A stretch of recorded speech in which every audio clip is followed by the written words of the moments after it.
காலையில் எழுந்ததும் பார்த்தீங்கன்னா ஒரு கப் டீ குடிக்கவில்லை என்றால் நம்மில் பலருக்கும் அந்த நாளே ஓடாது இல்லையா? தலைவலி, உடல் சோர்வு, நண்பர்களுடன் அரட்டை என எல்லாவற்றிற்கும் டீ தான் நமது முதல் சாய்ஸாக இருக்கு. ஆனால் என்றாவது யோசிச்சிருக்கீங்களா? 100 வருடங்களுக்கு முன்பு வரை இந்தியர்களுக்கு டீ என்றால் என்னவென்றே தெரியாது. அட ஆமாங்க, நீங்கள் கேட்பது உண்மைதான். இது நமது பாரம்பரிய பானம் கிடையாது. இது நம் ஆரோக்கியத்தையும் பொருளாதாரத்தையும் சுரண்டுவதற்காக ஆங்கிலேயர்களால் மிக நுட்பமாக பின்னப்பட்ட ஒரு மாபெரும் சதி வலை என்று சொன்னால் நம்புவீங்களா? இதை 100 ஆண்டுகளுக்கு முன்பே இந்தியாவின் தலை சிறந்த வேதியியல் விஞ்ஞானி PC ராய் ஆதாரங்களோடு எச்சரித்துள்ளார். அவர்கள் எப்படி இந்தியர்களை டீக்கு அடிமையாக்கினார்கள்? வாருங்கள், வரலாற்றின் இருண்ட பக்கங்களை புரட்டி பார்ப்போம். அன்பு தமிழ் நெஞ்சங்களுக்கு VSK தமிழ் இன்ஃபோவின் அன்பு வணக்கங்கள். நமது இந்தியாவில் பார்த்தீங்கன்னா இந்தியர்களை எப்படி தங்களுக்கு அடிமையாக வைத்திருப்பது என்று ஆங்கிலேயர்கள் பல திட்டங்களை தீட்டினார்கள். அதில் பார்த்தீங்கன்னா லார்ட் மெக்காலே என்பவர் வகுத்த திட்டம்தான் இந்தியர்கள் நிறத்தால் மட்டும் இந்தியர்களாக இருக்கட்டும், ஆனால் பழக்க வழக்கங்களில் ஆங்கிலேயர்களாக மாற வேண்டும் என்பதுதான். இந்த திட்டம் டீ விஷயத்தில் பார்த்தீங்கன்னா 100% வேலை செய்தது. ஒரு காலகட்டத்தில் ஐரோப்பிய நாடுகளில் தேயிலை வியாபாரம் கடுமையாக வீழ்ச்சி அடைஞ்சப்போ ஐரோப்பிய தேயிலை சங்கத்திற்கு என்ன செய்வதென்றே தெரியல. அப்போது பிரிட்டிஷ் இந்தியாவின் கவர்னராக இருந்த லார்ட் கர்சான் என்பவர் ஒரு தந்திரமான ஐடியாவை கொடுத்தார். என்னவென்று தெரியுமா? ஐரோப்பாவை விடுங்கள், ஏதோ இந்தியா என்ற மிகப்பெரிய சந்தை இருக்கிறது. இங்குள்ள மக்களை டீ குடிக்க வைத்தால் பல மடங்கு லாபம் பார்க்கலாம் என்றார். ஆனால் இந்தியர்கள் ஹூக்கா போன்ற உள்ளூர் புகையிலைக்கும் சத்தான பானங்களுக்கும் பழகியவர்கள். அவர்களை எப்படி டீ குடிக்க வைப்பது? இதற்காக லார்ட் கர்சான் தேயிலை ஏற்றுமதி மீது ஒரு வரியை விதித்து அதன் மூலம் கிடைத்த பல லட்சம் ரூபாயை தேயிலை சங்கத்திடமே கொடுத்து ஒரு பிரம்மாண்டமான விளம்பர வலையை விரித்தார். அடுத்ததாக பார்த்தீங்கன்னா செய்தித்தாள்களில் முழுப்பக்க விளம்பரங்கள் வந்தன.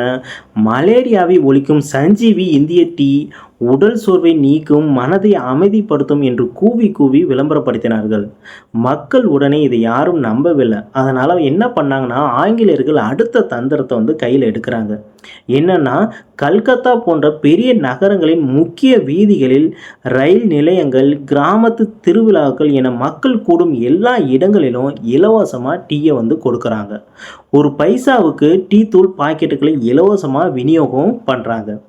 ஆரம்பத்தில் இலவசமாக கிடைச்ச இந்த பானம் மெல்ல மெல்ல ஏழை தொழிலாளர்கள், நடுத்தர வர்க்கத்தினர் என அனைவரையும் தன் வலைக்குள் வீழ்த்தியது.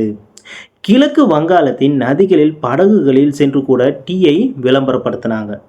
ஆற்றில் செல்லும் படகுகளில் இருந்து டீ குடியுங்கள் என்று கூச்சலிட்டு மக்களை ஈர்த்தனர்.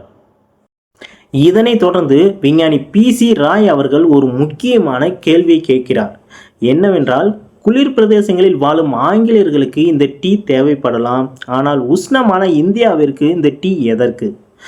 ஆங்கிலேயர்கள் டீ குடிக்கும் போது அதோடு சேர்த்து சத்தான உணவுகளையும் சாப்பிடுகிறார்கள். ஆனால் இந்தியாவில் வறுமையில் வாடும் தொழிலாளர்கள் பசியை மறக்க இந்த டீயை ஒரு ஆயுதமாக பயன்படுத்தினார்கள்.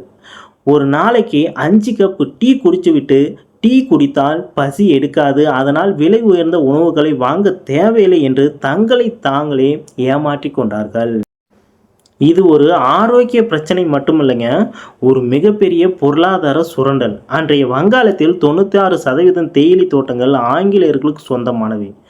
ஏழை இந்தியர்கள் டீ குடிக்க செலவழித்த கோடிக்கணக்கான ரூபாய் அப்படியே ஆங்கிலேயர்களின் கஜானாவை நிரப்பியது. இதை விஞ்ஞானி PC ராய் கொக்கையின் என்ற கொடிய போதைப்பொருள் வியாபாரத்தோடு ஒப்பிட்டுள்ளார். டீ தானே குடிக்க போகிறோம், இதில் என்ன ஆபத்து இருக்க போகுது என்று நீங்கள் நினைக்கலாம். ஆனால் லண்டன் மருத்துவர் வால்டர் கார்க் முதல் பல முன்னணி மருத்துவர்கள் என்ன சொல்கிறார்கள் என்று தெரியுமா?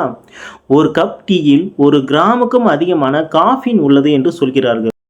காஃபின் என்பது என்னவென்று பார்த்தீங்கன்னா, இயற்கையாகவே சில தாவரங்களில் உருவாகும் ஒரு வேதிப்பொருள் ஆகும்.